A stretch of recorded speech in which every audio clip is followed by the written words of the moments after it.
From JBS Studios in Greater New York, this is the JBS News Update with Teisha Bader. I'm Teisha Bader with the JBS News Update for Friday, January the 10th, 2020. The Times of Israel reports that the Knesset's legal advisor will publish an opinion in the next few days that could determine whether Israel's parliament will be able to discuss Israeli Prime Minister Benjamin Netanyahu's request for immunity from the corruption charges he faces before Israel's next round of elections in March. Citing the Knesset spokesperson who said Eyal Yinon's opinion was expected this Sunday. The Anti-Defamation League has joined forces with the NAACP to combat hate in New Jersey. This after a deadly shooting in Jersey City last month at a kosher supermarket by a man said to have been affiliated with the Black Hebrew Israelites. And with the rise of anti-Semitic incidents in the New York area of late, many of which have been committed by African Americans. ADL New York, New Jersey Regional Director Evan Bernstein said, "We are hopeful and confident that our renewed partnership with the NAACP will allow our communities to lock arms and stand together against bigotry and those who seek to distract and divide us from the critical work ahead."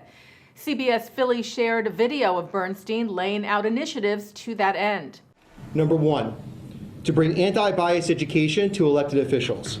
Number two, to build bridges of tolerance and understanding between the ADL and NAACP constituents.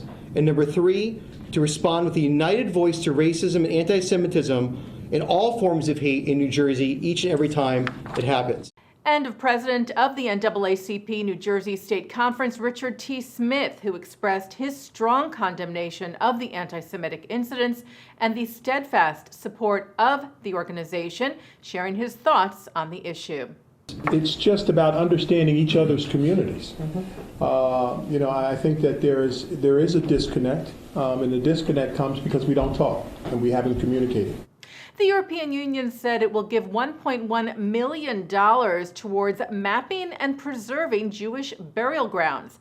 The funding will go to the ESJF, the European Jewish Cemeteries Initiative, whose CEO Philip Carmel said the organization will work with two Jewish groups, Centropa and the Foundation for Jewish Heritage, to enhance local engagement in our collective goal to protect this vital heritage.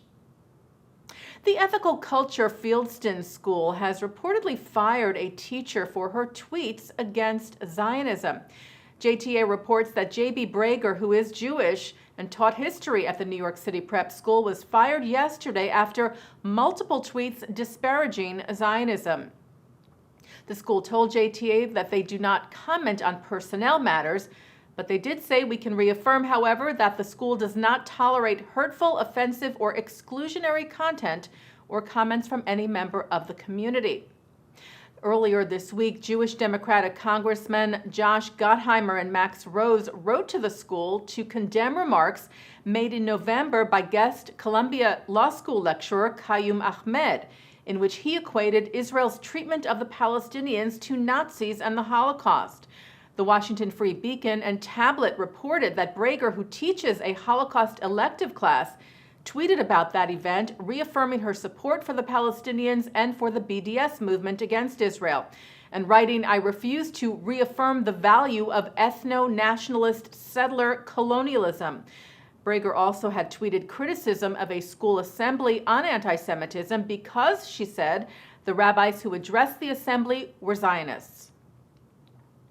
Spanish Prime Minister Pedro Sanchez appointed a deputy prime minister who has called Israel an illegal country. Pablo Iglesias Turrion leads the far-left Podemos party. He is now one of 4 deputies in Spain's government. And in the Netherlands, a unique art installation illuminates the memory and darkness of the Holocaust. Dutch artist Daan Roosgaard's Levenslicht, or Light of Life, features dark spaces with 104,000 stones that light up briefly, a memorial to the 104,000 Jewish, Roma, and Sinti people from the Netherlands who were murdered during the Holocaust.